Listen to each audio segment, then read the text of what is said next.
Hi, this is Vicki with Learning Home Volunteers, and welcome back to our session. Did your little one enjoy doing all that pouring? What about the hopscotch? Was it a good game for you guys? Well, this is our last week of Let Me Count the Ways, and we're going to start off by cooking and measuring. Then we're going to follow up with some writing in chalk and erasing it with water. We'll play a couple different dice games and finally revisit our pattern matching with a little bit of a twist. You ready to get started? This is activity number 5. We're going to do a little cooking. And the first decision you and your learner are going to have to make is, what are you going to cook? Are you going to make pancakes, biscuits, or shortcake?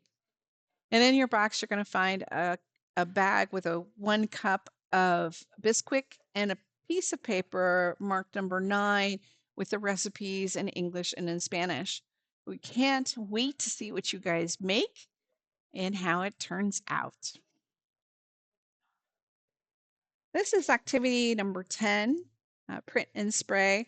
We're going to use our chalk again and the little squirt bottle marked number 10. Bring your chalk, the spray bottle with water in it, your learner, and some number cards outside. So to set this up, you want to write the numbers 1 through 10 on the sidewalk, but not in any particular sequential order.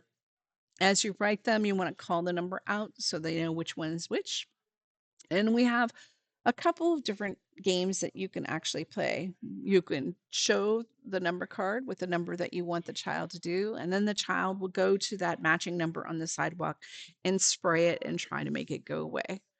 Or you can add another dimension by, instead of calling out the number, clap the number, like I was going to do 1, 2, 3, and then have the child count the claps, and then go and spray the matching number on the sidewalk. This is activity number 11, playing with dice. And in your box, you're going to find a container with dice on the inside of it. We put the dice in a container because you can shake it and then a new number will appear on the dice. And with little ones throwing dice on the table, what you're really going to get is dice on the floor. So keeping it inside a container makes you going to be able to play the game instead of playing the game of chasing dice. So we've included 2 types of dice games. We'll start with this one first. For this game, the child rolls the dice. Let's pretend I get the number 1. Then they would color in any of the dice on the sheet that has a number 1, like this one. This sheet's slightly different. Let's say that they roll a number 5. Then I would trace the number 5 print number on the sheet. Pretty fun, huh?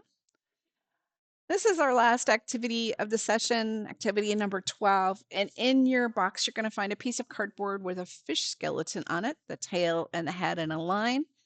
And in the box, there will be a sheet like this that we're seeing with a number of different fish with different arrangements of popsicle sticks.